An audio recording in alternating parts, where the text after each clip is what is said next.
Hey everybody, Kyle here with Spicer Designs. Welcome back to the channel.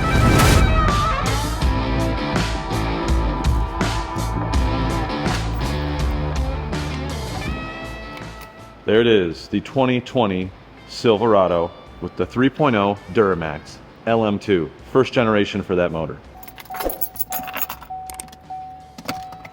Well, today is a big day. It is going to be the last day that I ever drive this truck. This truck now has 70,289 miles on it. And I purchased it with about 37,000 miles on it about 2.5 years ago. And as most of you know that watch the channel, I did have not really a major issue, but it had an oil consumption issue that I've since had repaired and shared that information in a video. Ooh, God, gets me every time. Horn. So here's the deal with this truck. My warranty expires on it in less than 1 month. With this 3.0 Duramax, there's a couple of major service items that come up around, I think, 100,000 miles and 150,000 miles. It will be out of warranty at that point, so all that's going to come out of pocket. So being that this is a 2020, 70,000 miles, this is probably the ideal time to get rid of this truck and still get pretty good value out of it. And very important, not forget to pull my WaySafe hitch out of here. Don't want to give that away to the new owner.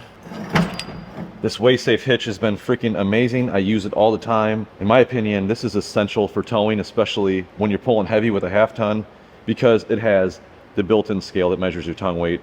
And like always, I'll have links for this thing down in the description with a discount code.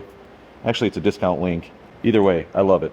You always feel like you're forgetting something when you trade a truck in. So around Thanksgiving, I was making a trip up after Thanksgiving to do some work over at my mom's house and for a couple friends. And I had a bit of a bad experience with this truck. It ended up kind of breaking down on me.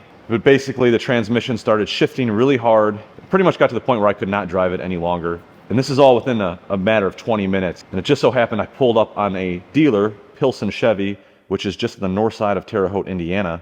I pulled in and they got my truck right into the service bay, started diagnosing it, determined that it wasn't going to be fixed that day. They put me in a brand new Silverado and sent me on my way. It was the most pleasant experience I've ever had in a dealer.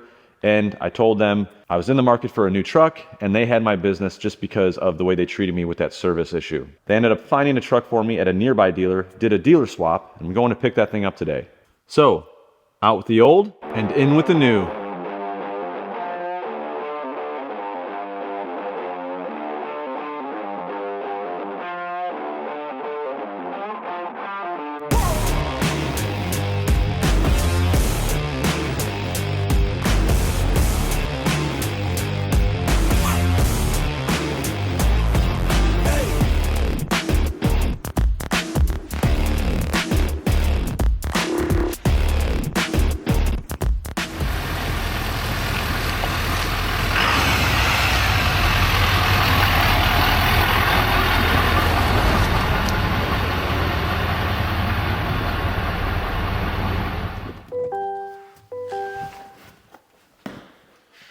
Quite the step there.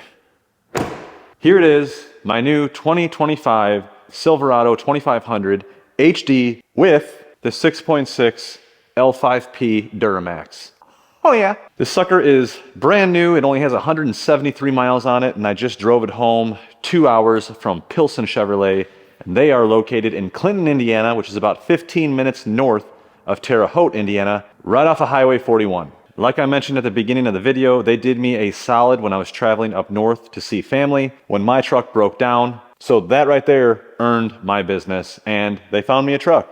It's a big mother effer. Now I want to address this before we get into this truck and kind of take a look at it and talk about some of the details, because it is a very nice truck. It's the nicest truck that I've ever owned. And I know I'm going to catch a lot of shit in the comments about buying a brand new truck because today's trucks are so freaking expensive. Everybody's situation is different. Everybody's financials are different. If you want to buy a used truck, buy a used truck.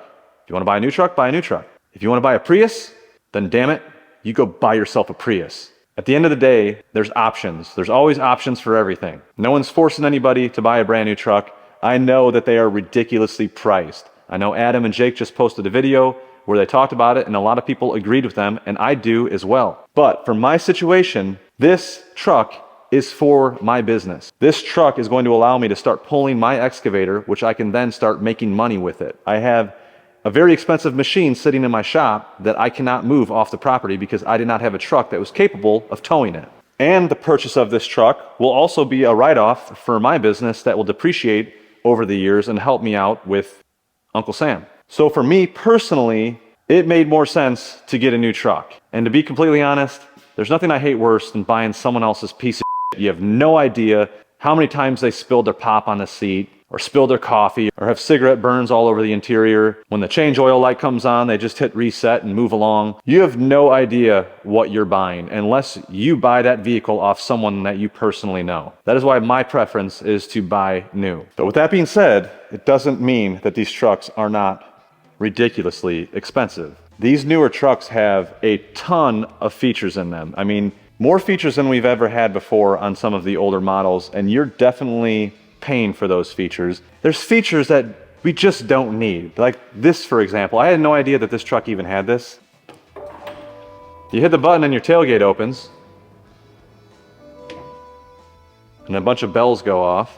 Then you hit the button again, and the tailgate closes on its own. This is not necessary.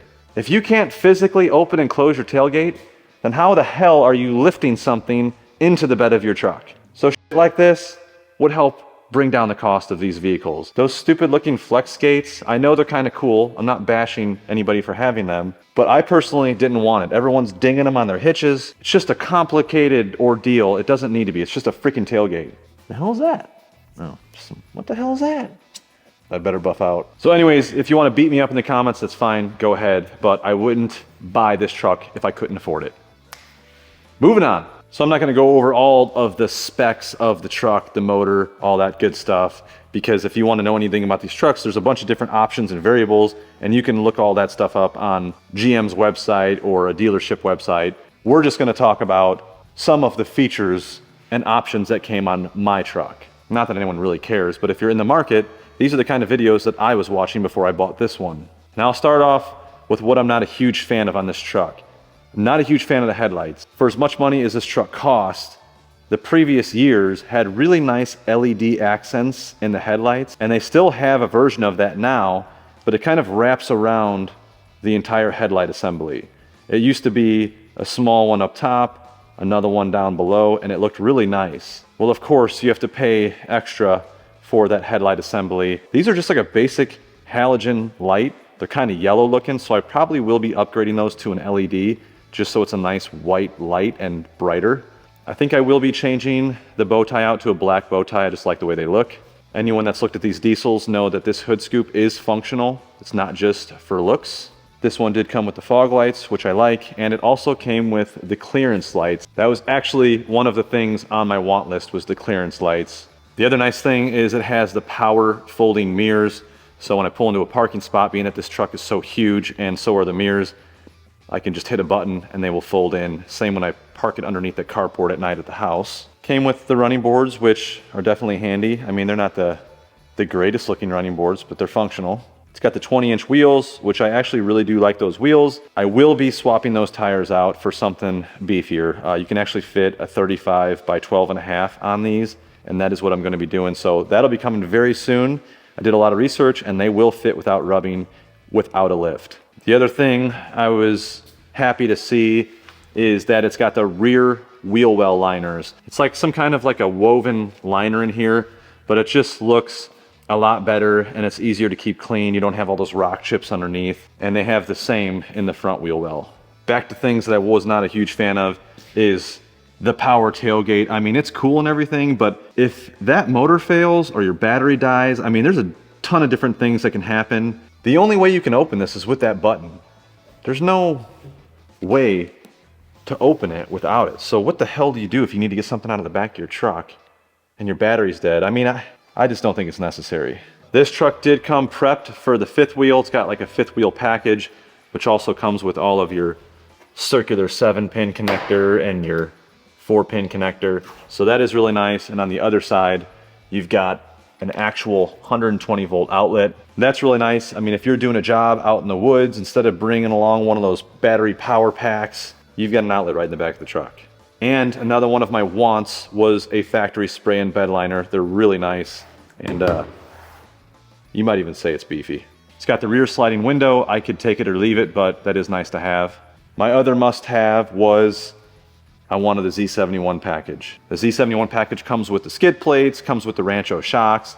It's not a real extensive package. This truck also came with the all-terrain tires. They're a little bit beefier, but they're just not beefy enough for me. The other thing right here on the driver's side corner of the bumper, there is a block heater on this truck. It comes with the cable and all that crap. This thing also came with the plastic mount for the front license plate, which I don't know if I'll use this or not. In Indiana, we don't have to have a license plate on the front. It'd just be more for like a novelty plate.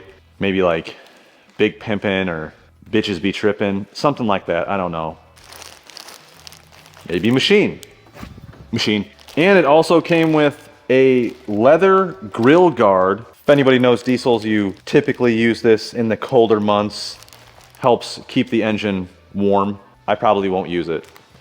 That's why they're not gonna be in the truck.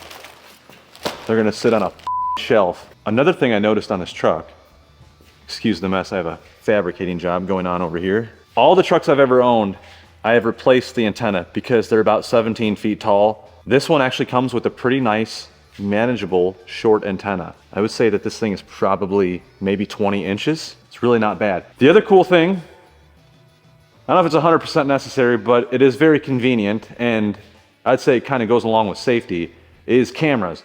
There's a camera right here underneath the side mirror and the passenger side mirror. There's a camera right here, shows the front obviously, which that one's actually really handy. And then you have two cameras on the tailgate, one that shines like straight down and the other one that shines out. Those are also always handy to have. And then you have another camera right there underneath that tail light, and that one shows whatever you got in your bed. And that one's really handy too. I mean, these are the kind of features that are driving the price of these trucks up, but they're very convenient. I mean, when you have a giant ass truck like this, having cameras so you know exactly how close you're getting to other vehicles and some tight spaces, it is functional. All right, let's jump inside the truck and take a look at it. Hope we don't have to listen to that freaking dinging. Dismissed, that's why. So you can see right there, nice Z71 interface. The whole gauge cluster is all digital now, which I don't know how much I like that, especially longevity, but that's pretty much what they're doing these days. Same with these giant infotainment centers. Otherwise, the truck is leather. I could take it or leave it. That's just what this truck came with, and the price was right, so I went for leather. That's the first. God damn it, Alexa, shut up! Anyways, I've only ever had cloth seats or interior, so this was new to me. I think it'll be nice. Any truck that I've ever seen used, the leather doesn't look like this anymore. It's got the power seats. Oh, it doesn't have the seat memory, which is okay because I'll be the only one driving this. It's got all your headlights, all your different modes, your tow mode, transfer case selection, all of the normal steering wheel controls that we're pretty much all used to in past generations. The center console, I'm not a huge fan of. There's really kind of limited on space in here. You've got like a little bit of room in here. You can't even fit like a notepad in this. And then you have this huge space underneath that it's just, I don't know, I think it's poorly organized. So with the infotainment center, we do still have a physical volume knob and a home button, which is nice, I guess. And then you have these physical buttons down here. We've got our diesel exhaust brake, the lane assist, so if you cross over the yellow line or the dotted line, it'll actually correct you and put you back in the lane, like if you fall asleep or something. I still haven't tried that. Then you got parking assist, the tailgate up or down. You press it once to drop it, and then you press and hold to bring it back up. Hazards, and then your traction control and your hill assist. And then I saw this button. It's not actually a button. It doesn't move. But I saw in the manual that this button in some vehicles, I think, not mine, if you hit it, all of your windows will go down, all four. Obviously, I must not have paid enough for the truck to get that feature, so I don't have it. And then you've got the integrated trailer braking system. I really like that. Push button start. And then you still have your physical buttons and dials for the climate control. You got your USBs and your USB-C. Nice little storage area right here, cup holders. And then right here, when this is closed, right here is a little slot that you can stick your phone in, and that is wireless charging. And this truck also has wireless Apple CarPlay and Android Auto, so that's pretty nice too. I don't have to hook up the cable anymore. And then over here, hit that button and that pops up. I always keep a microfiber in there so I could wipe the dash down.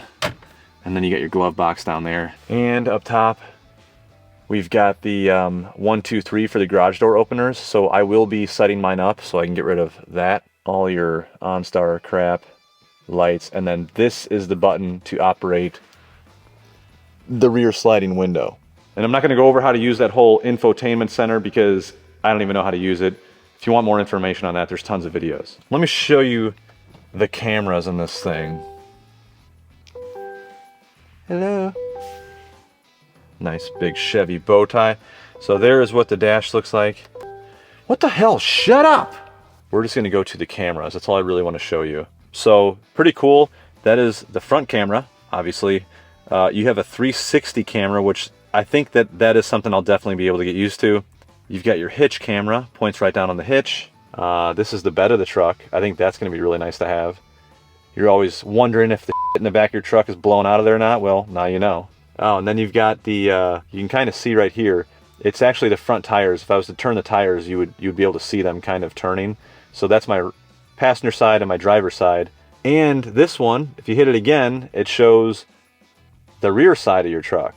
All right, let's check out the back seat real quick. Pretty basic, all your normal crap. You've got these little storage compartments on each side, and then in the center, this one pulls down with some cup holders. And for whatever reason, these things don't close all the way. I don't know why. I've heard that some of them do and some of them don't, and I got one that doesn't. I don't know how you fix it. I don't think you do, so kind of weird. I feel like that's a quality control thing. For the amount that this truck costs, that thing should sit nice and flush, but it doesn't. And these flip up, and you've got some storage underneath here. You've got your tire iron, comes with the plug-in for your block heater, and then there's a bottle jack over there. You do have a couple of USBs and a USB-C back here. You've got a couple of vents, and you've got a couple of cup holders as well. Like I said, couple a lot. Now, some of you that watch the channel know that I used to own a 2016 3/4 ton Duramax. On my 2016, in order to fill the depth, I had to do it from under the hood. It was the biggest pain in the ass. So I'm very happy to see that they moved the fill right next to the diesel fill. So way more convenient, even though DEF is stupid and I hate it, it's easier to fill the truck. DEF. And we can't have this video without looking at the Duramax. Pop the hood in this sucker. And this thing does have the 10-speed Allison, of course. And this truck has the 342 gears in the rear end, which I do like that. That's probably what's gonna work best for me, maybe a little bit better with the mileage. And speaking of mileage, when I drove this thing home from the dealer, I was getting 19.8 miles per gallon, and that's not even broken in yet. So I thought that was pretty decent for such a massive truck. All right, check that out. Lots of power, and like I said, that hood scoop is functional. It comes through right here. Hopefully you can see that. And then it makes up right there. Male, female. I think you know what happens next. I do like that little Chevy, nice touch there. I think I paid extra for that. So there it is, that's my new truck. I am pretty excited about it. Also a little bit nerve-wracking because it's so much money. But like I said, I wouldn't buy it if I couldn't afford it. I can start doing some jobs with my excavator. That is going to be absolutely huge for me. Now again, I know people have mixed feelings about new vehicles and how much they cost, specifically trucks, but honestly, all of them. They're all crazy expensive. I don't see the prices of these vehicles going down much. This is pretty much what we have now. Once you get exposed to the technology and all the creature comforts in these vehicles, it's hard to go back. And can you imagine having a vehicle that doesn't have a key fob where you can just unlock it with a button or start it with a button or press a button and roll down your windows? And now with all the technology, with the phones and the infotainment centers, the cameras, all these conveniences do make for a more, I don't want to say pleasurable, all these conveniences do make for a more pleasant experience when you're driving or traveling, whatever the case may be. I mean, you could buy stripped down versions of this truck, but you are going to lose a lot of these creature comforts. But again, options. It's always good to have options, and there are options. Now, I don't know what's gonna happen in 2025. Everyone's saying that the truck market is crashing. Obviously, money isn't going as far as it used to.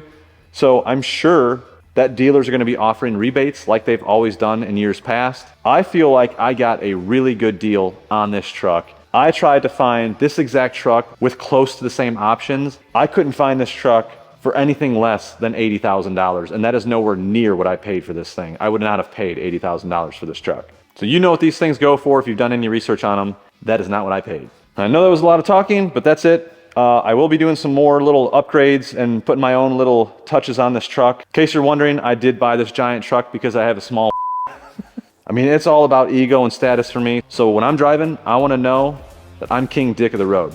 Anyways, thanks for watching. We'll see you in the next one. I mean, even this button right here I use all the time. This thing's just full of surprises. Oh, you know what? They did give me the adapter from the 2.5-inch shank to the 2-inch shank. That was in the back seat of the truck. So I did go ahead and throw that in so I could still use my way-safe hitch. I like keeping this in there because if someone rear ends me, they're gonna hit that first and it'll f their car up bad. And no, I didn't get any special pricing from Pilsen. They did give me a great price, but that had to do with all the rebates and stuff. I still paid what anyone else would pay for this thing, but they did do a great job. My chest hair was like at least 3 inches long. It's like full on Wolverine underneath here. And I trimmed it up a little bit and it freaking itches so bad. I wish I wouldn't have done it. Anyways.